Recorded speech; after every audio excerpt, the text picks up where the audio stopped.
Today we're going to be installing a new storm door in this home. First thing you want to do when installing it is remove the old storm door. One of the first things you want to do is remove this pneumatic closer unit. To do that, take this lock, slide it out to some point, then you can remove one pin, and you can remove the second pin, pry the pin up, pull the head out, and now the whole closer is removed. Now that you've had the closer removed, you can remove the mounting bracket. We've removed all the screws except for the very top one.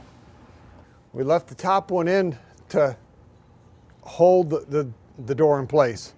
Now once I remove this top screw, the whole door should come off of its frame. I'm just cleaning out the door jamb itself, removing all the old caulk or sealant around the door. Before you get started, you want to determine the size of the door that you need to put into this opening. The way to do that is to measure from one jamb to the other jamb, and that will give you the width of the door. This door is 36 inches wide. And then the other dimension that you need is the height of the opening from the threshold to the top of the jamb. And in this case, we see it's 84 3/8 of an inch tall. Standard door openings are between 80 and 81 inches tall. So we're going to have to put a header in across this opening to actually make this opening a little bit smaller. We've hung the installation instructions on the wall. This is a good way to show to the entire crew that's doing the installation all the different steps that are required. You always want to follow the manufacturer's instructions. They do vary slightly from one manufacturer to another, so it's always a good idea to follow the instructions that are provided for you. The width or the length of this header is going to vary from one door opening to another. This case, we know it's 36 inches from this jamb to this jamb, so we cut this board to be 36 inches.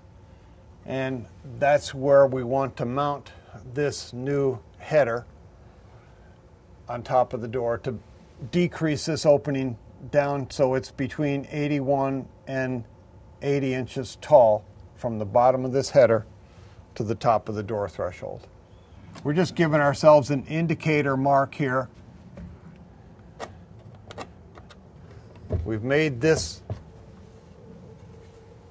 jamb or header, and now we want to verify the opening is between 80 and 81 inches tall. That's within the 80 to 81 inch dimension that we have to use for installing the door. I want to drill 2 mounting holes through this header so I can attach this header to the jamb over the door.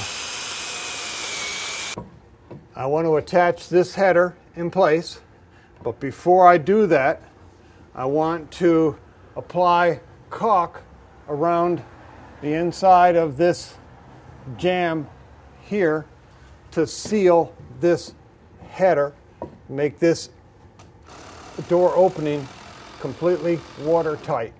I'm going to drill a couple more screws, holes to attach more mounting screws.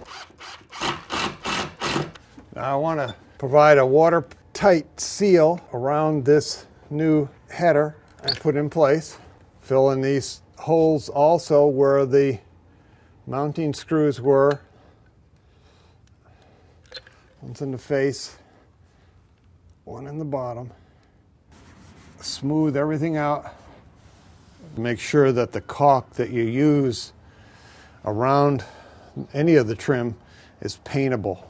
So now we can refer to the manufacturer's instructions and start to assemble the door.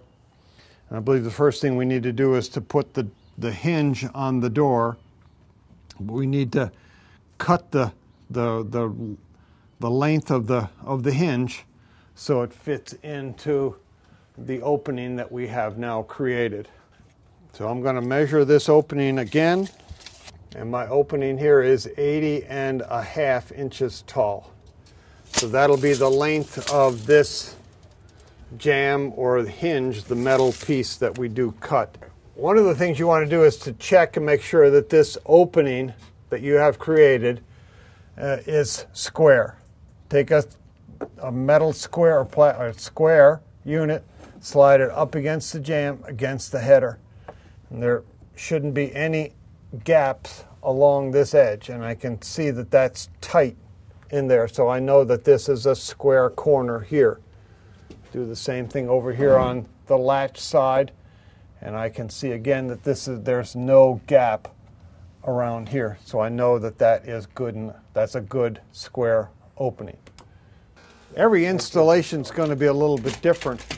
Sometimes you have to cut the lower end of this hinge rail assembly to align it with the door threshold, but in this case the hinge rail is above the bottom of the door, so we don't have to trim it at all.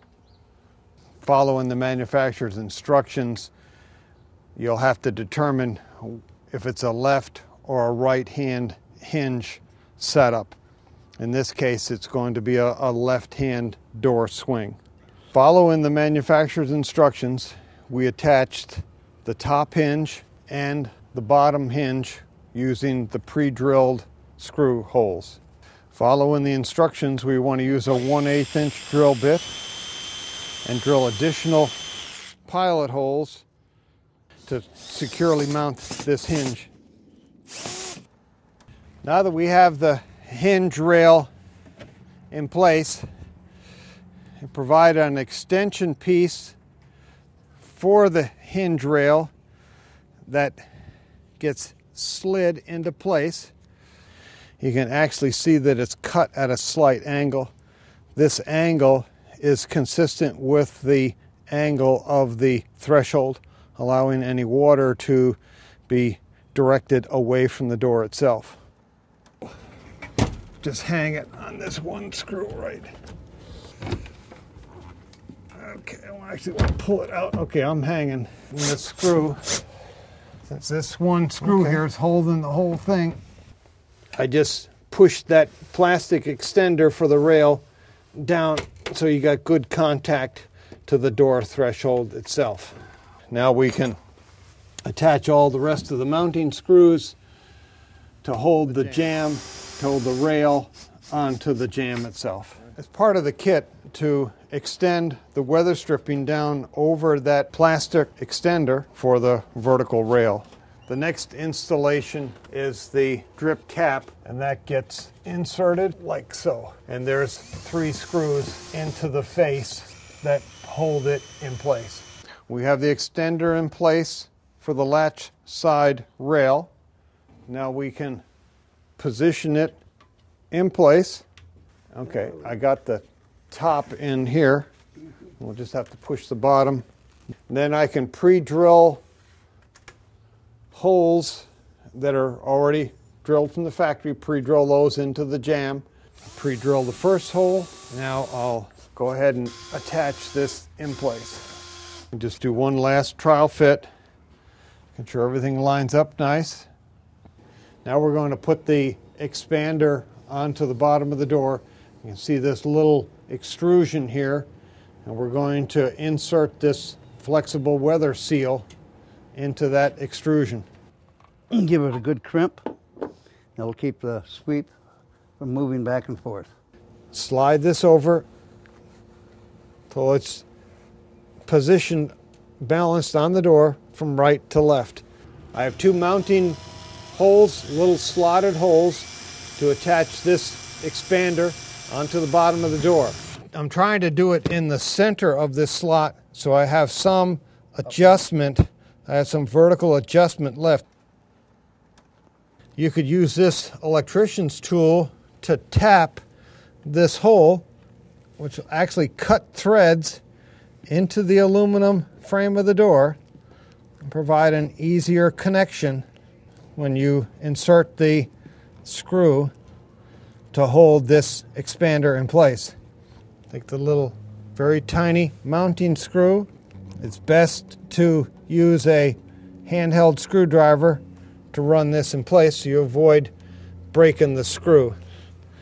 Now that we have the two mounting screws in place, you can look along the bottom edge of the door and adjust this expander up or down so that you eliminate any of the light coming underneath the sweep or any interference. If it's down too low, you may have to raise this up because it's too tight. But this looks like it's properly positioned at this time, so we're on to the next step.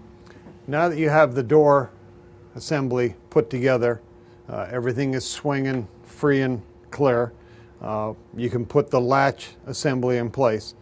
Following the manufacturer's instructions, either you have pre-drilled holes like we have here, or you may have to drill your own holes. But we're following the manufacturer's instructions and put the latch assembly in, then put the bolt assembly in place, and then secure the bolt assembly in place with one machine screw. So outside one gets positioned over the deadbolt assembly. Then I can put the inside trim plate in place. Now that we have the plates lined up, I can insert the machine screw to secure the two together.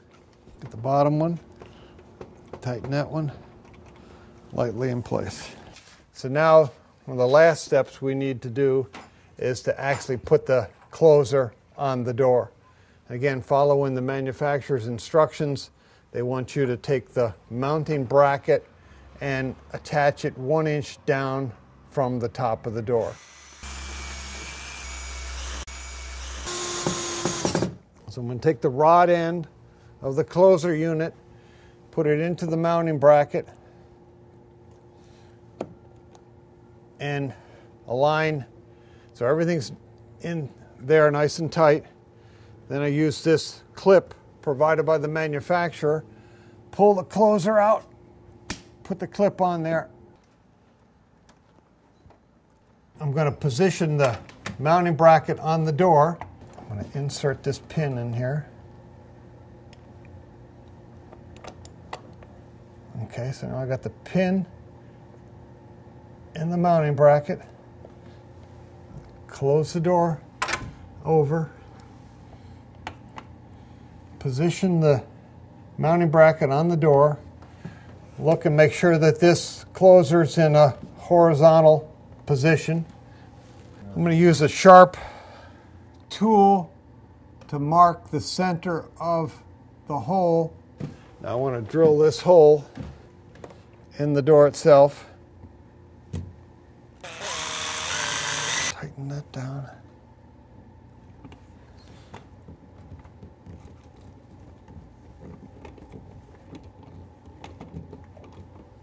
Okay, I can reinsert the pin, locks it in place. Now I'm going to open the door and remove the retainer. Remove that clip. You have to adjust the closer as to how fast it closes. You can adjust that with a little screw here at the end of the unit itself. In this particular case, you got a closer on the top of the door, and there's a closer at the bottom of the door. Installation of that closer on the bottom part of the door is exactly the same as the top one. So that should take care of it.